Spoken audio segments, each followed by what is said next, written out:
Nagpahayag ng kanilang suporta sa pamilyang Duterte.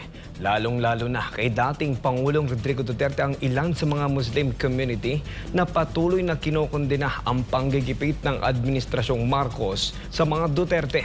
Narito ang balita ni Ashley Bedico.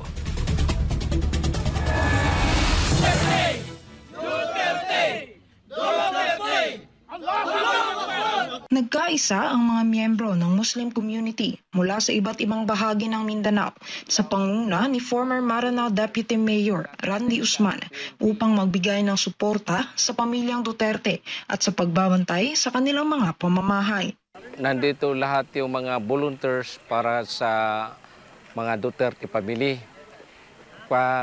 Ang ibig sabihin nito, full support ang mga Moro dito sa mga Duterte dahil nakita namin na mayroon mga oras na sabi nila na anytime papasokin nila yung mga bahay ng mga Duterte. Ayaw namin na yung mangyari. Dagdag ni Usman na mula sa 11 tribo ang kanilang mga voluntaryo, na ang iba ay galing pa sa 40 munisipyo sa Lanao del Sur at 22 munisipyo ng Lanao del Norte. Pagdidiin nito na wala silang sweldong natatanggap at ang suportang kanilang ipinapakita ay bilang pasasalamat nila sa magandang pamamahala ni dating Pangulong Duterte sa Davao City at sa Pilipinas. Paliwanag rin ito na nais rin nilang ipaabot sa pamilyang Duterte ang kanilang pagsuporta sa kalagitnaan ng political oppression na kinakaharap ng pamilya.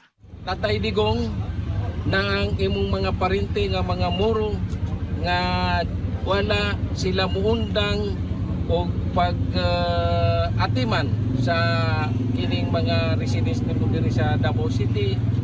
Ayaw ka kabalaka kay naami diri.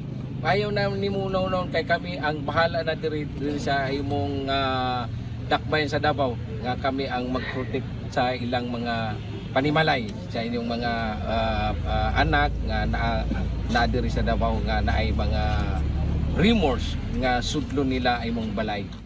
Hininok naman ni Usman si Pangulong Bongbong Marcos at ang Korte Suprema na agarang ibalik si dating Pangulong Rodrigo Roa Duterte sa Pilipinas at maging patas sa pagpapatupad ng batas. Moto nga ang among hangyo sa presidente nga Bongbong na dapat ibalik nila ang among tatay Digong. Mora mo ang hangyo sa iha. Unya kining mga sa Supreme Court, hangyo po na mo sa ilang nga i-fair nila ang ilang desisyon. Ilang araw matapos isuko ng pamahalaang Marcos sa International Criminal Court, ang dating Pangulong Duterte ay hindi nga mapigilan ng mga taga-suporta nito, lalo na ng mga Davaoenyo na ikinukonsidera si Duterte bilang ama ng kanilang syudad na magpahayag ng galit at pagkadismaya.